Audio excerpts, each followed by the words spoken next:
welcome to Basketball Talk Pro. I'm Ron Ekker. In the last session, I guess, or chapter of whatever this is, I gave an assignment. Took the statistics from the Detroit Pistons and asked who wanted to be part of it to take that sheet and answer 4 questions that would help a coach develop a strategy or a plan of action. And I was very pleased. We've had a number of people who did that, and I've read them briefly. I'm going to read them much more thoroughly after 6 o'clock tonight. You'll be watching this on Saturday. But I'm impressed.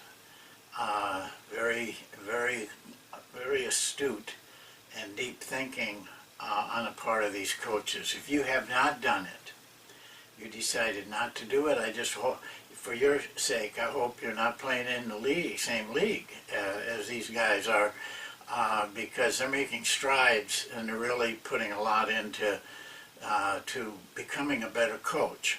But you got time. This comes on at 3 a.m. in the morning. I don't know what time you watch it, but you got time. If you see this in the morning, go back to that session and write something. You might be surprised at how you were able to see things by doing a little exercise like this. Well, I mentioned one time, not long ago, that there were 3 things I felt a coach should do every week.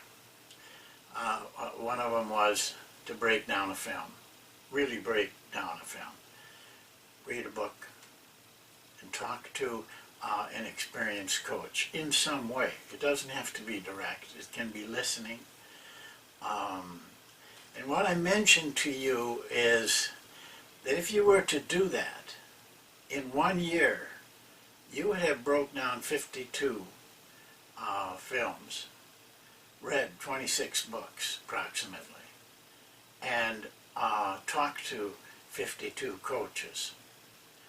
In 1 year, you increased your coaching knowledge, skill, attitude, philosophy dramatically. It would change you. I call it the power of accumulation. In my book, I give a story that kind of illustrates this. It's a story about a man who worked in a brick factory. And every day, his wife packed him a sandwich and an apple, put it in his lunch pail. And every day he went to work. And every day he ate that sandwich and he ate that apple. And he picked up a brick and put it in his lunch pail, shut the lunch pail. So every day he walked out of the brick factory with 1 brick. No one cared. What's 1 brick when you're making thousands a brick? No one even noticed. And he worked there for over 20 years. And every day he worked, he carried out a brick. Well, the long and the short of that story is, when he retired from that brick factory, he was a fairly wealthy man. He had thousands of bricks in his backyard, enough to build himself almost a mansion if he wanted to use it for that, or sell it off.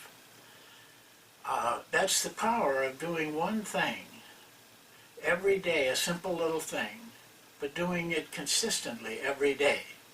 It's the power of accumulation. Here's what I would like to bring to your attention. Think of anything you want to master.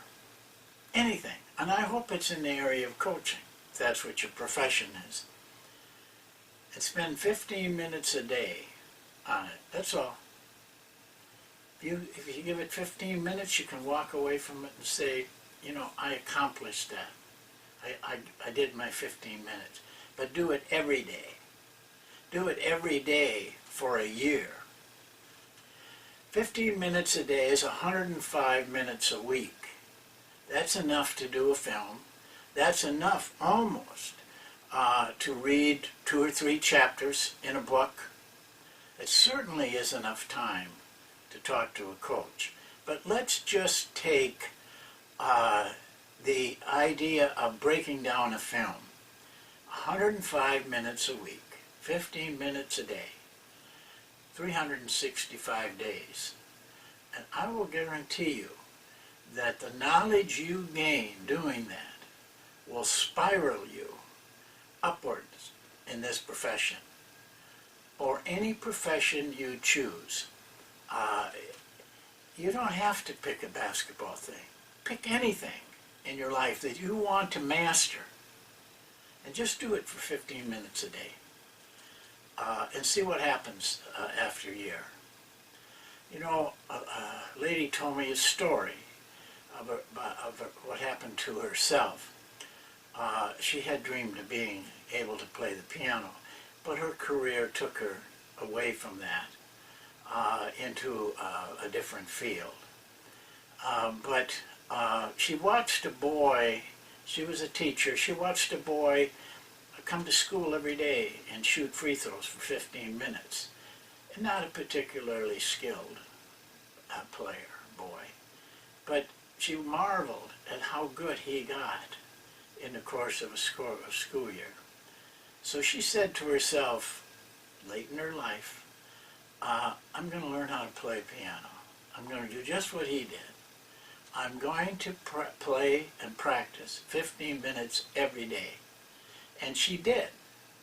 For 365 days, she never missed a day. She spent at least 15 minutes on her own. She really didn't even take lessons. You know what? She's a pretty good piano player. You know something else? She's making a life for herself. She loves the piano. She loves to play. Now she's taking lessons. She's playing in publicly, and she loves it.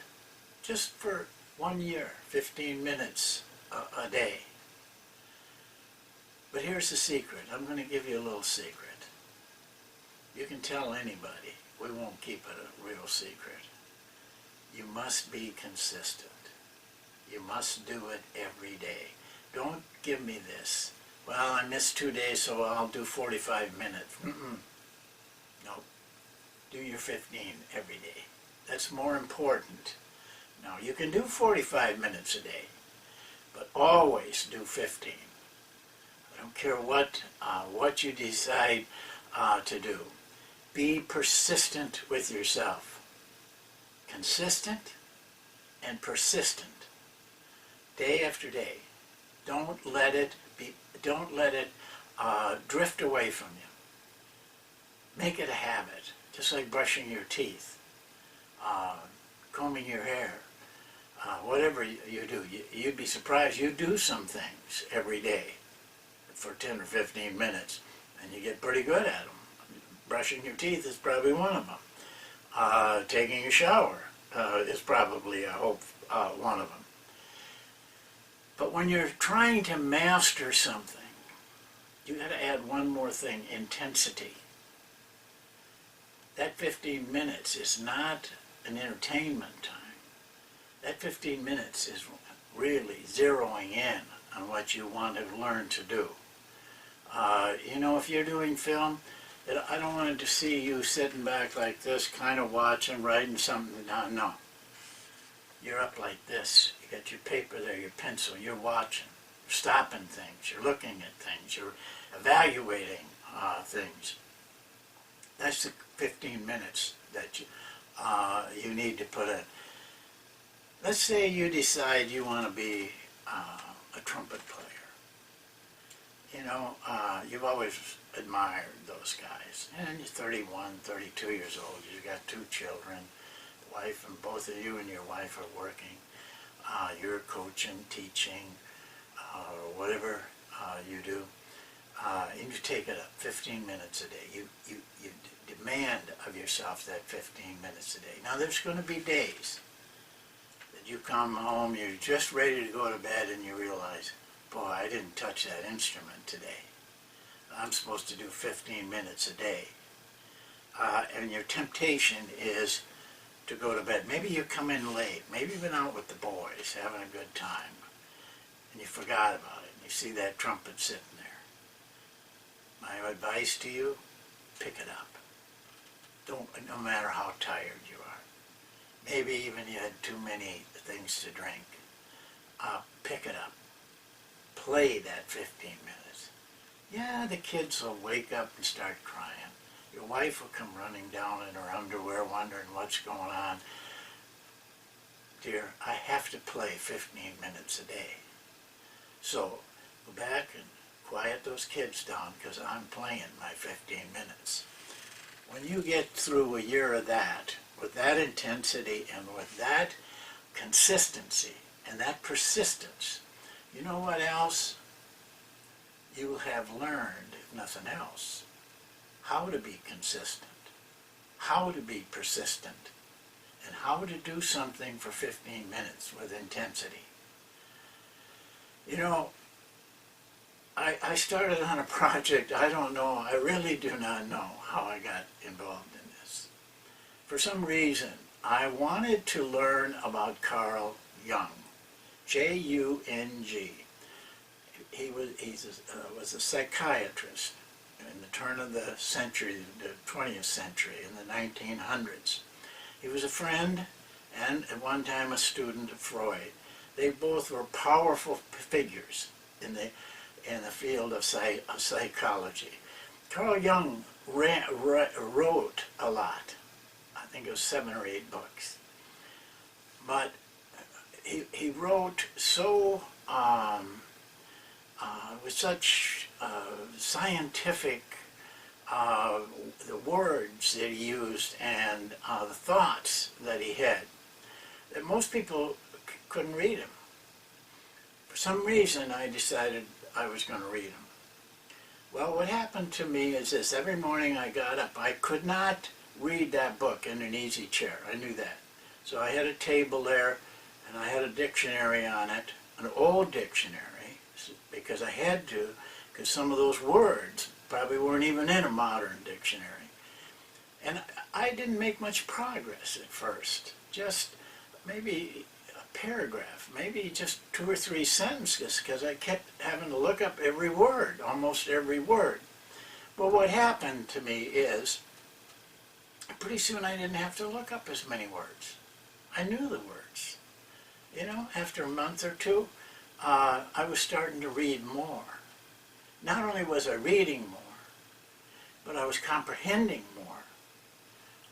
And so the year actually went by pretty quickly, but I never gave up. Every morning I did that.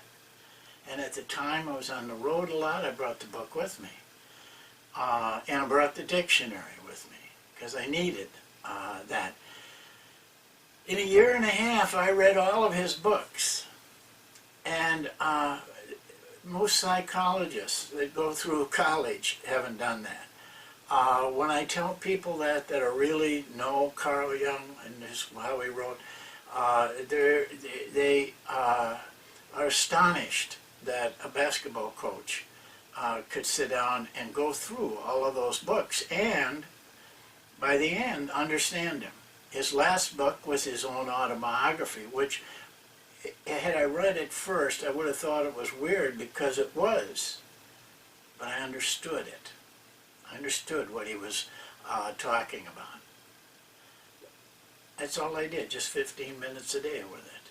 And at the end, I had something. Helped me a lot in other things that I did.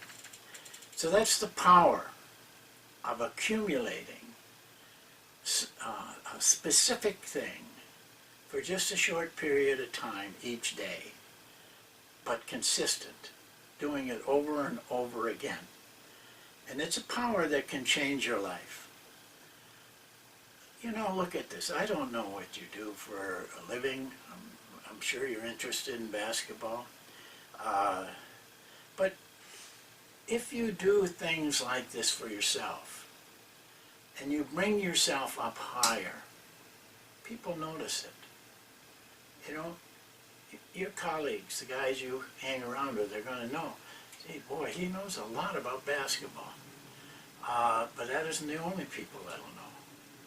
That guy that's at a school a little bigger than yours, he may know. Most of the time they find out. Hey, that guy down there really has got some background. He really knows what he's talking about. You get hired, you get a better job, get more money for your family. You feel better about yourself. And you put more in to your career.